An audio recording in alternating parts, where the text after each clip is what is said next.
Di bagian pertama kemarin membahas Nur Muhammad bukan Muhammad itu baru sampai Ibrit menjawab, karena aku ciptaan dari api sedangkan Nabi Adam diciptakan dari tanah. Nah, selanjutnya karena jawabannya tersebut, kemudian Ibrit diusir dari alam rohani untuk turun ke alam nyata. Ibrit diberi kesempatan ya untuk membuktikan bahwa ia pun lebih mulia jika dibandingkan empat saudaranya dengan mengalami sendiri dari kehidupan yang nyata. Nah, setelah selesai menguji Ibrit, Allah SWT kemudian menguji Nur Muhammad yang tersisa empat di alam rohani dan mengiming-imingi kekuasaan yang lebih besar dari mereka yang dimiliki saat ini.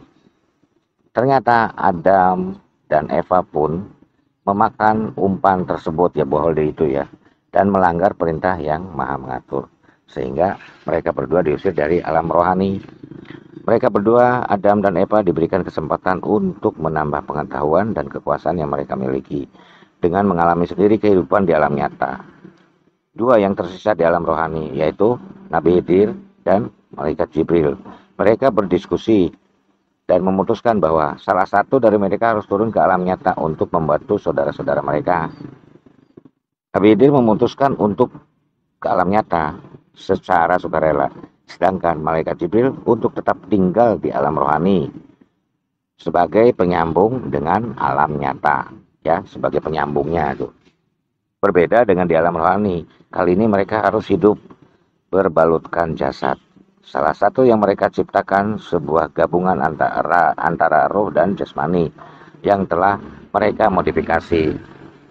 Nah, terdapat begitu banyak dorongan yang disebabkan tubuh jasmani tersebut yang belum pernah mereka rasakan sebelumnya.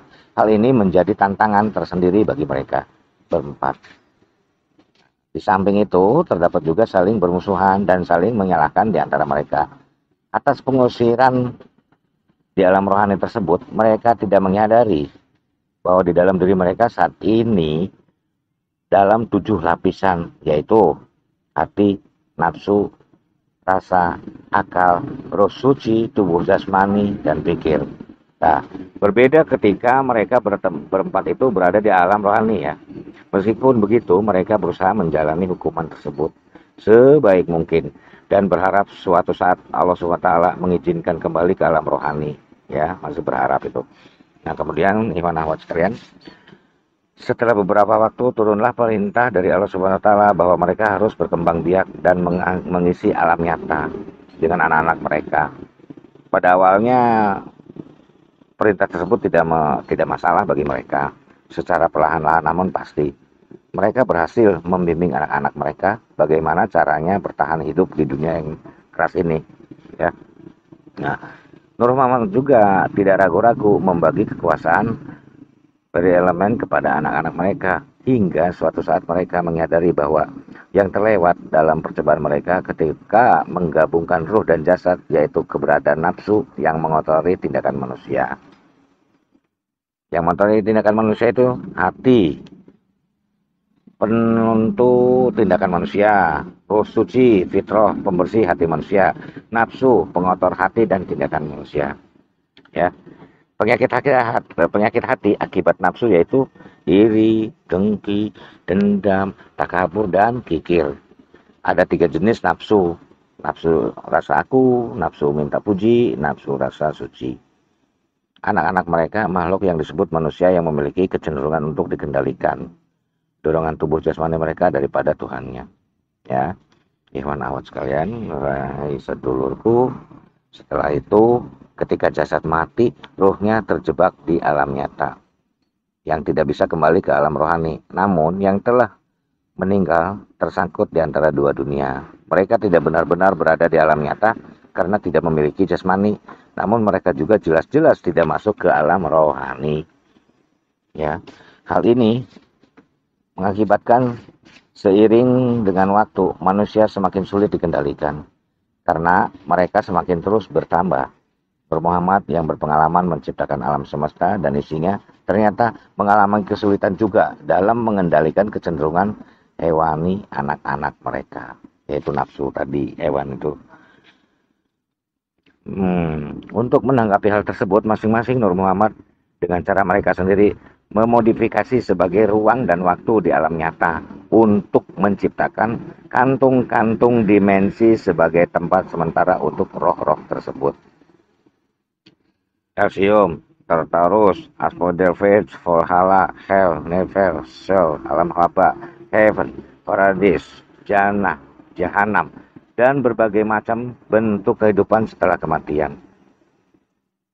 Surga, neraka sebagai bentuk imbalan atau hukuman atau tempat lain di antara keduanya merupakan hasil kekuasaan yang dimiliki Nur Muhammad dalam usahanya mengendalikan ruh-ruh manusia yang terjebak di alam nyata.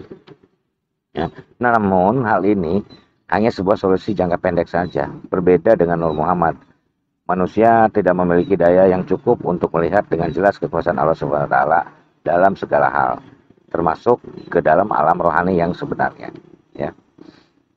Jadi manusia tanpa jagat yang berpenyakit hati terlalu parah akibat nafsu akan bergentayangan di dunia nyata mempengaruhi manusia yang masih hidup. Oleh karena itulah kantung-kantung dimensi di alam nyata atau disebut alam fana ini pada akhirnya seringkali disalahartikan sebagai alam rohani yang sebenarnya. Kenyataannya bahwa nafsu menguasai hati mereka otomatis memperkuat dimensi nafsu akan hati manusia. Nur Muhammad mohon pada Allah Subhanahu wa taala untuk diberikan petunjuk dalam mengatasi permasalahan yang semakin besar ini. Melalui Jibril yang Maha memelihara memberikan petunjuk betapa bahwa anak-anak mereka harus diperkenalkan kepada Allah Subhanahu wa taala, harus ya. Nur Muhammad akhirnya memikirkan dengan berbagai cara untuk melakukan hal tersebut. Jibril menunjukkan kedahsyatannya api yang dapat melindungi manusia sekaligus menghancurkan manusia dalam memperkenalkan kekuasaan yang menghidupkan dan mematikan. Khidir mengajarkan akan kehidupan yang hanya mungkin terpelihara karena adanya air mereka minum, dalam memperkenalkan kebijaksanaan yang maha mulia. Adam memperlihatkan kemuliaan bumi dan tanah yang mereka injak dalam memperkenalkan Tuhan yang maha pemurah. Eva memberikan pemahaman akan kelembutan sekaligus kekejaman udara yang mereka hirup dalam keadilan nyata sekaligus goib. Untuk yang kedua ini sebenarnya sampai di sini dulu, sebab kalau panjang-panjang juga ya tidak bisa diupload, makanya dipakai sambung menyambung. Dia akan dilanjutkan ke Nur Muhammad bagian ketiga. Assalamualaikum warahmatullahi wabarakatuh.